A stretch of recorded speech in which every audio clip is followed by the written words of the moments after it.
A plain triad has 3 notes, and it sounds finished. Take the C major chord, the notes C, E, and G, stacked in thirds, calm and complete. You could end a whole song on it and nobody would feel cheated. It is the musical equivalent of a full stop. But a full stop is not the only way to end a sentence. Sometimes you want a comma, something that says, there is more coming. So keep going in the same direction we have been going.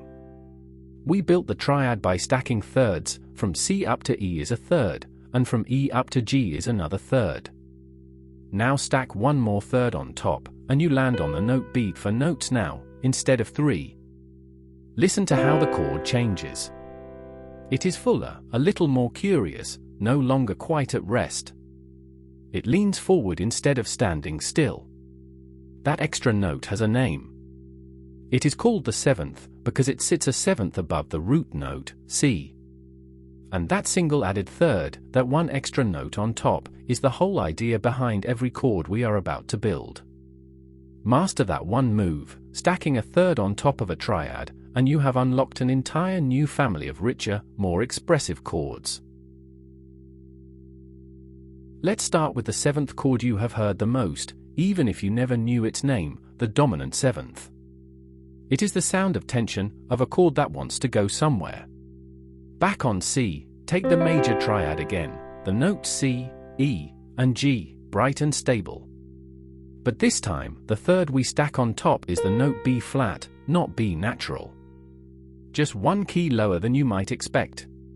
That gives us C, E, G, and B flat. Play it, and you can feel it lean. The chord no longer feels at home. It feels like it is on the edge of its seat. The dominant 7th refuses to sit still, and the reason is hiding inside the chord.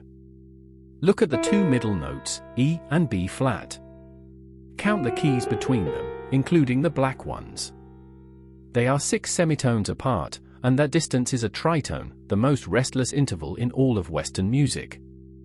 People used to call it the devil's interval, because it sounds so unstable. That tension is begging to resolve, and that is exactly why this chord loves to pull you home to another chord. It is a question that demands an answer.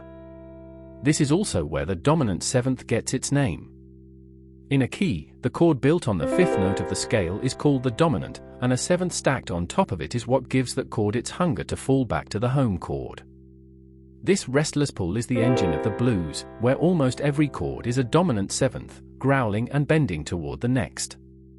It is the lift that makes a gospel choir soar, and the cliffhanger at the end of almost every old rock and roll line. Wherever music feels like it is about to land somewhere, a dominant 7th is usually doing the pushing. Now watch what one tiny change does. Nudge that top note up by a single semitone, from B flat back to B natural, and the whole mood transforms. C, E, G, and B is a major 7th chord. Where the dominant chord pushed and pulled and demanded resolution, this one simply glows. It does not want to go anywhere. It is happy right where it is. It sounds lush, open, and a little dreamy, like sunlight through a window. The reason lives in that top note. The major 7th sits just 1/2 step below the octave, leaning gently against the note that is home, without any of the bite of that tritone. It is the difference between a shove and a soft lean on someone's shoulder. That is why the major 7th shows up the moment a piece of music wants to feel warm and reflective rather than urgent. It is the sound of a warm film score over a sunrise, of a soft jazz ballad late at night, of a chord you could happily float on for a whole minute. Same root, same first 3 notes as the dominant, but one different note on top, and the feeling could not be further from it. There is a third flavor, and it might be the most useful of them all. For this one, let's move off C entirely and build on the note A. Picture the white keys on the piano, A, then up to C, then E, then G. That is the A minor 7th chord, and just like the A minor scale, it is built from white keys alone, which makes it a perfect one to learn first. Let's build it from the ground up. Underneath it sits the A minor triad, the notes A, C, and E, which already sound dark and serious on their own. Then that fourth note, G, settles softly on top.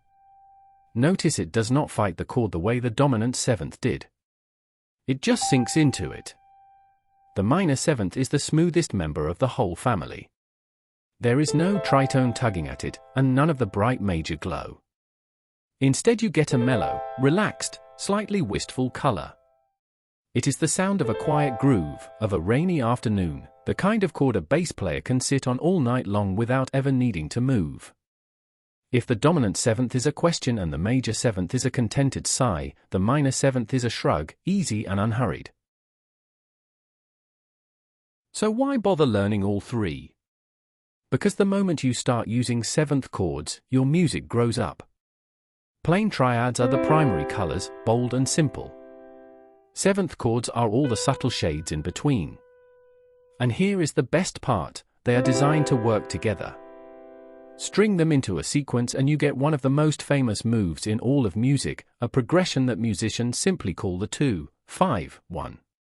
In the key of C, that move is D minor seventh, then G dominant seventh, and finally C major seventh. Listen to how each chord we just learned plays its role. The D minor seventh sets the scene, calm and a little melancholy. Then the G dominant seventh creates the pull, all that restless tritone tension demanding to be resolved. And then the C major seventh finally lands, warm and glowing, like arriving home. The tension and release happen in a single breath. Notice that the three chords belong to three different families, a minor seventh, a dominant seventh, and a major seventh, the exact three flavors we just built, working as a tiny team. That one little progression is the backbone of jazz, the warmth underneath a soul track, and the engine behind countless pop ballads.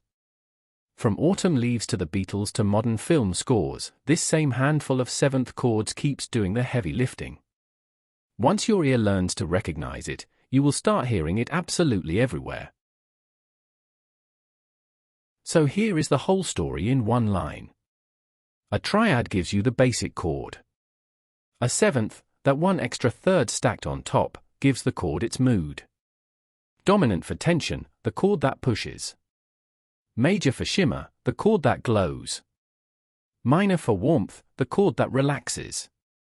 Three brand new colors, all from the same simple move of stacking one more note in thirds. And the wonderful thing is, we do not have to stop there. The pattern just keeps going. Keep climbing in thirds, past the seventh, and you reach the ninth, then the 11th, then the 13th, the rich, towering chords that jazz, gospel, and film music are built from. Every one of them is just this same trick, repeated, stack another third, and add another layer of color. But that is a story for next time. For now, go and find a triad you already know, stack one more third on top, and listen to it bloom.